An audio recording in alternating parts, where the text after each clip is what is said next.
Overall, ang honest review sa Rewind, hindi daw siya maganda. Mga celebrities dumalo sa special advance screening ng pelikula ni Dingdong Dantes at Marian Rivera na Rewind. Puso stars ang kapamilya stars nagsama-sama para magpakita ng suporta kina Dingdong Dantes at Marian Rivera. Kabilang na sa mga ito sina Alexa Ilacad, Angeline Quinto, Miss Charo Santos and Malu Santos, Kaylin Alcantara, Gabby Garcia and Khalil Ramos, Jack Roberto, John Lapos, at syempre espadat din sina Bam Aquino, Jessica Soho, Cory Oinoma, at si ABS-CBN executive na si Ma'am Cory Vidane. Basta naman kaya ang naging experience nila sa Rewind? Overall, honest review nga nila sa pelikulang ito ay hindi daw siya maganda.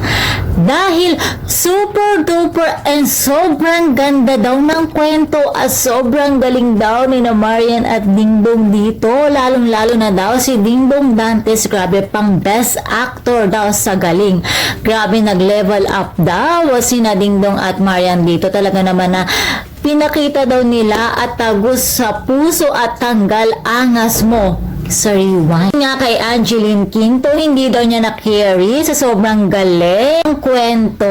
Grabe naman yun. At halos lahat naging emotional nga paglabas ng sinihan. Talaga naman namukto ang kanilang mga mata. Sobrang magang-maga ang mata nila. Kaya naman kung manood kayo nito ay make sure na magbabaon kayo ng tissue, na madaming tissue at madaming panyo. Tapos bigla may background music ng Ben and Ben. Talaga naman tagos sa puso. Siguradong maiiyak kayo dito. Ako nga hindi ko pa siya napanood pero sigurado ako na maiiyak ako and magiging emotional ako dito kasi ako napaka-emotional ko po talaga. Nga kay John Lapos ay grabe daw yung iyak niya. Napakahusay ni Dingdong Dantes. Siya daw talaga nagpaiyak sa kanya ng bongga. Siyempre ang galing-galing din dito ni Marian Rivera. May nabasa din pa ako dito sa Facebook at ayon nga kay Wilfredo Fred, nirate niya ito ng 4/5 at ayon nga sa kanya, Rewind, walang kupas ang Star Cinema sa paggawa ng napakagandang movie. Yung Marian Dingdong, iba kayo.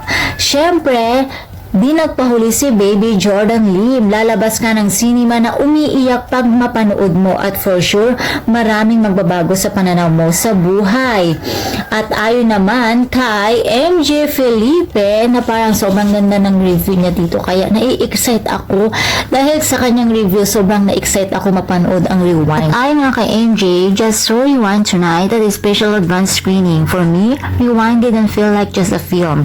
It felt like a love letter and reminder to yourself that time is fleeting. The film was ageless, genderless, genderless. Dingdong and Marian were perfectly casted in the film.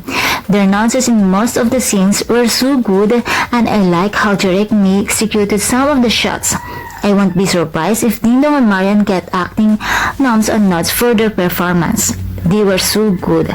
But Dingdong was A+ in this movie. I'm very happy for Dong and Yan because what he did is a film that will stand the test of the time. It was a film that, when they're all gone, their kids will be proud to watch and brag, and will still resonate for generating to come. And now I know why this Christmas because of the gift of life. Bravo, Star Cinema! Sabi, mas lalo ako na-excite na panoorin ang movie ito at maging sina Marian at Dingdong kung saan sila ang bida sa pelikulang ito ay first time din nilang mapanood buo ang kanilang movie at maging sila ay emotional din, diba? Ayan, naiyak pa si Miss Marian Rivera dahil sobrang ganda at sobrang galing ng kwento. Siyempre, napakagaling din kasi ng director na to na si Miss May Cruz Alvia. At hindi lang tayo maiyak sa movie ito kundi for sure kung ano yung lesson na matututunan natin sa movie ito. Madami tayo matututunan from the word rewind, diba? Ang ibig sabihin, never na tayo makakabalik sa nangyari sa past, never na natin marirewind yun. So, make sure na kung ano man or kung sino man yung tao nagpapahalaga sa atin, pahalaga natin hanggat nabubuhay tayo, diba? Kasi hindi na natin maibabalik kung ano man yung past.